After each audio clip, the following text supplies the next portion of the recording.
Hello friend, welcome back to my channel Farheen math point. आज हम आंकड़ों का प्रबंधन अध्याय 4 पढ़ेंगे। ठीक है, तो अध्याय 4 में पहले हम आंकड़ा को समझ लेते हैं, उसके बाद हम क्वेश्चन पे चलेंगे। तो अपने दैनिक जीवन में जो आसपास में हम सूचना प्राप्त करते हैं या सूचना देखते हैं या किसी विद्यार्थी का टेस्ट होता है, उस हिसाब से उसी सूचना के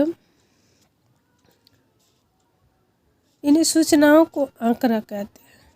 उसके बाद आगे हम चलते हैं, आगे फिर हम आपको बताते हैं औसत यानी इसका आंकड़ा के अंदर ही औसत आता है। औसत एक ऐसी संख्या है जो आंकड़ों के समूह के केंद्रीय प्रवृत्ति को निरूपित करती है।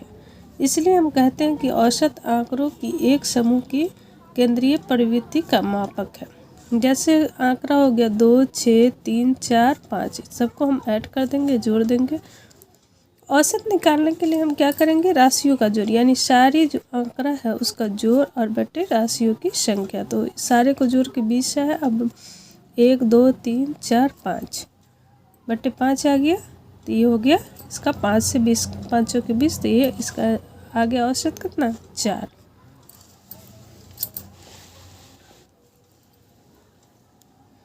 अब हम चलते हैं परिसर। उसके बाद आता है परिसर। परिसर जो है प्रेक्षणों के उच्चतम मान जो सबसे अधिक होता है और प्रेक्षणों का न्यूनतम मान जो सबसे बड़ा प्रेक्षण और सबसे छोटा प्रेक्षण को घटाकर ज्ञात किया जाता है। हम इस परिणाम को आंकड़ों या प्रेक्षणों का प्रसार आंकड़ों को प्रेक्षणों का प्रसार या परिसर ज्ञात कहते हैं। ठीक है, जैसे आंकड़ा हो गया 1, 2, 3, 4, 5, 7, 9, 8, तो इसमें अधिकतम मान जो है वो 9 है और न्यूनतम मान जो है वो 1 है।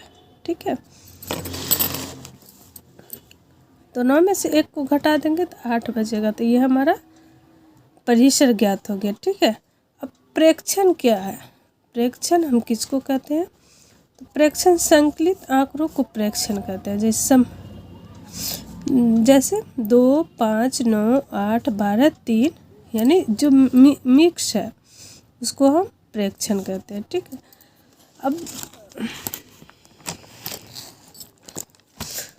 अंकगणित मान या माध्य जो है वो औसत के अंदर ही आता है। ठीक है, समांतर माध्य भी आता है, माध्य भी आता है और माध्य मान भी, ये सारा औसत के अंदर आता है। ठीक है, यह समझ में आ गई आप लोग को। औसत को अंकगणितीय माध्य या समांतर माध्य या माध्य मान भी कहा जाता है। आंकड़ा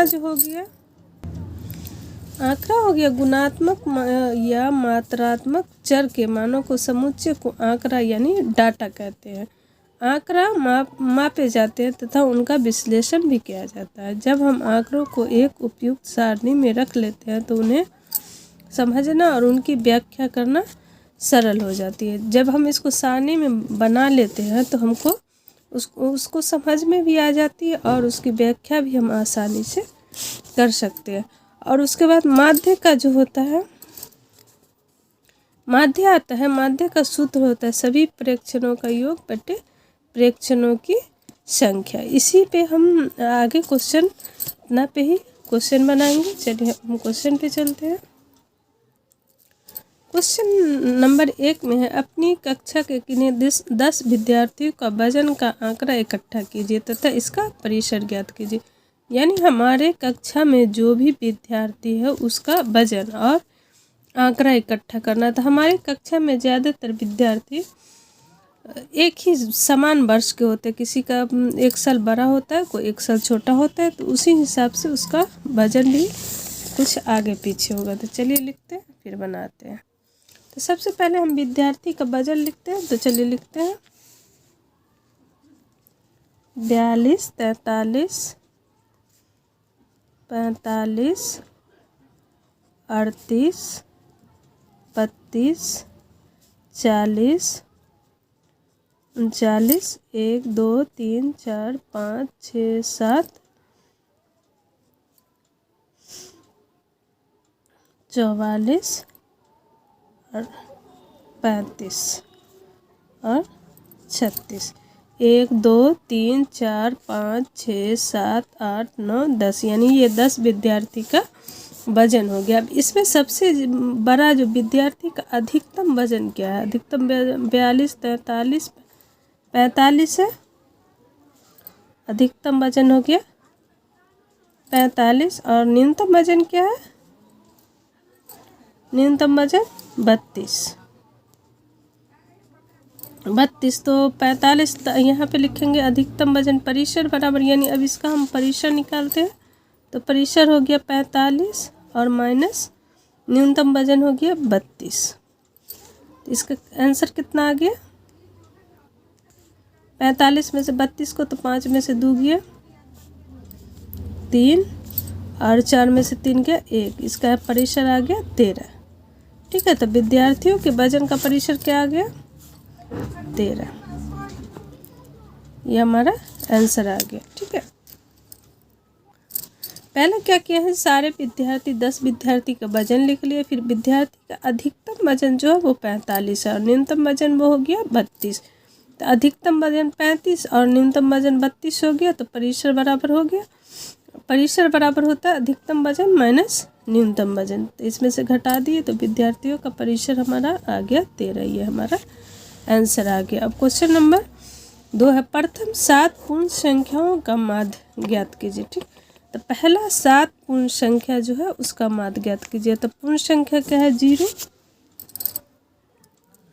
प्रथम 7 पूर्ण संख्या हो गया 0 1 2 3 4 5 और 6। 1 2 3 4 5 6 और 1 7। ठीक है, तो माध्य बराबर लिखेंगे।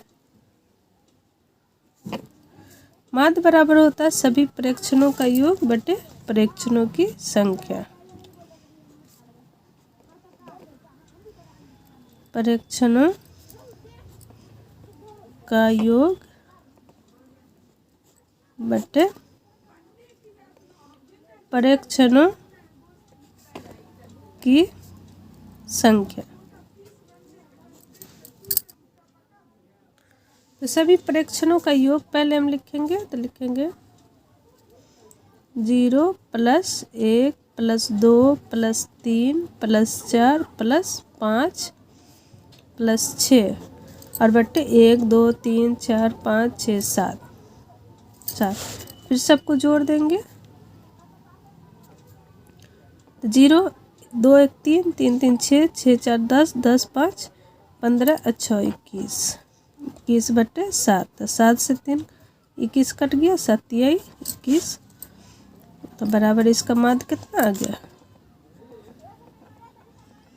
माध्य बराबर 3 आंसर आ गया। ठीक है, माध्य बराबर इसका आंसर 3 आ गया। अब हम क्वेश्चन नंबर 3 पे चलते हैं। क्वेश्चन नंबर 3 में है, कक्षा के एक मूल्यांकन में प्राप्त किए गए निम्नलिखित अंकों को एक सारणीबद्ध रूप में संगठित कीजिए। यानी ये सारी संख्या को हमको एक सारणी में बनाना है। ठीक है, इसको बनाते हैं तो यहाँ पे पहले हम अंक लिखते हैं। तो 1 2 3 4 5 6 7 8 और 9। ठीक है, 9 तक लिख दिए। उसके बाद यहाँ पे 4 है, मिलान चिन्ह बनाएंगे 4, फिर 6, फिर 7, फिर 5, फिर 3, फिर 5, उसके बाद फिर 4, फिर 5, 4 फिर 5 फिर 2, फिर 6, फिर 2, फिर 5,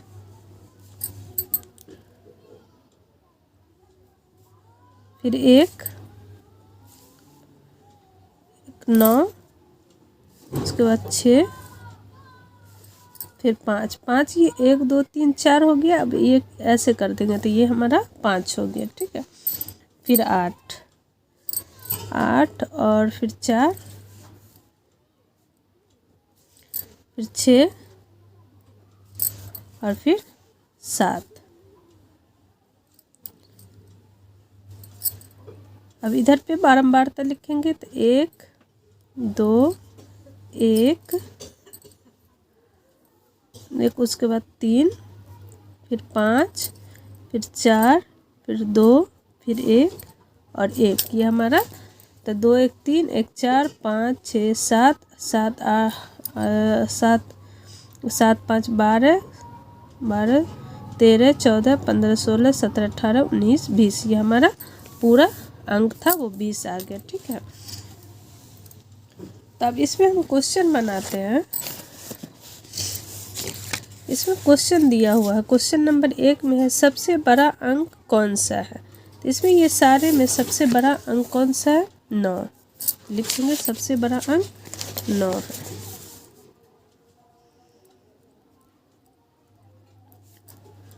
सबसे बड़ा अंक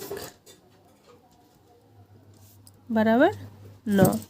ठीक है, ये पहला क्वेश्चन हो गया। अब क्वेश्चन नंबर 2 दिया हुआ सबसे छोटा अंक कौन है। ठीक है,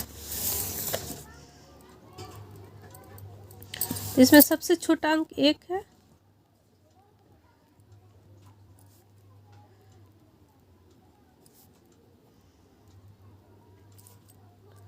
सबसे छोटा अंक 1 है। ठीक है, अब उसके बाद क्वेश्चन नंबर 3 है इन अंकों का परिसर ज्ञात कीजिए। तो अंकों का परिसर बराबर क्या होगा, बड़ा अंक और छोटा अंक। अंकों का परिसर बराबर -9 और -1 बराबर 8।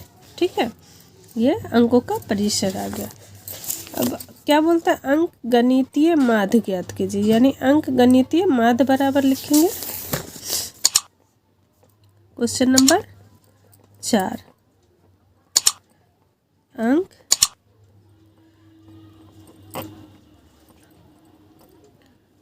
अंक गणितीय माध्य बराबर क्या होता है, सभी प्रेक्षणों का योग और बटे प्रेक्षणों की संख्या। ये सारे संख्या को हमको जोड़ना है, उसके बाद हमको निकालना है। तो ऐसे हम जोड़ेंगे तो कोई भी संख्या हमारा छूट सकता है, इसलिए हम ऐसे जोड़ते हैं। ठीक है, 4 6 7 5 3।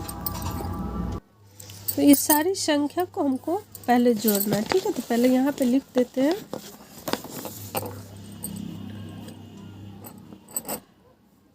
यहाँ पे छोटा जगह है, इसलिए हम यहाँ पे लिख दिए हैं। ठीक है, 4 + 6 + 7 + 5 + 3, फिर +5 + 4 + 5 + 2 + 6 + 2 + 5 + 1 + 9 + 6 + 5 + 8 + 4 + 6 + 7 बटे सारा का योग हो गया 20। ठीक है, अब सारे संख्या को हम जोड़ देंगे। तो हम इस तरह से कर दिए, तो इस तरह से जोड़ने में आसानी होगा। 6 4 10 7 17 17 5 22 3 25 5 30 4 34 5 39 41 41 6 47 49 54 54 1 55 55 9 55 और 9 56 57 58 59 60 61 62 63 64 64 6 70 और 5 75 8 75 8 8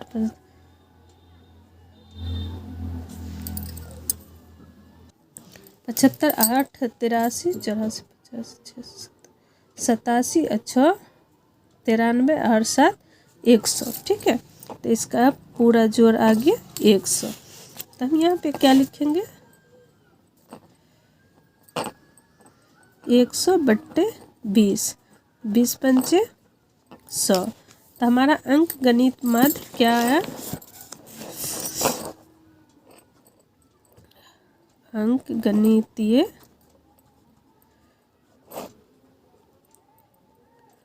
माध्य बराबर 5। ये हमारा आंसर आ गया। ठीक है, ये क्वेश्चन नंबर 3 का। अगर आप लोग को समझने में कोई भी दिक्कत हो तो आप कमेंट ज़रूर कीजिएगा। और मेरा वीडियो अगर अच्छा लगे तो आप मेरे वीडियो को लाइक कीजिए, चैनल को सब्सक्राइब कीजिए और अपने दोस्तों के साथ शेयर ज़रूर कीजिएगा। अगला क्वेश्चन अगले वीडियो में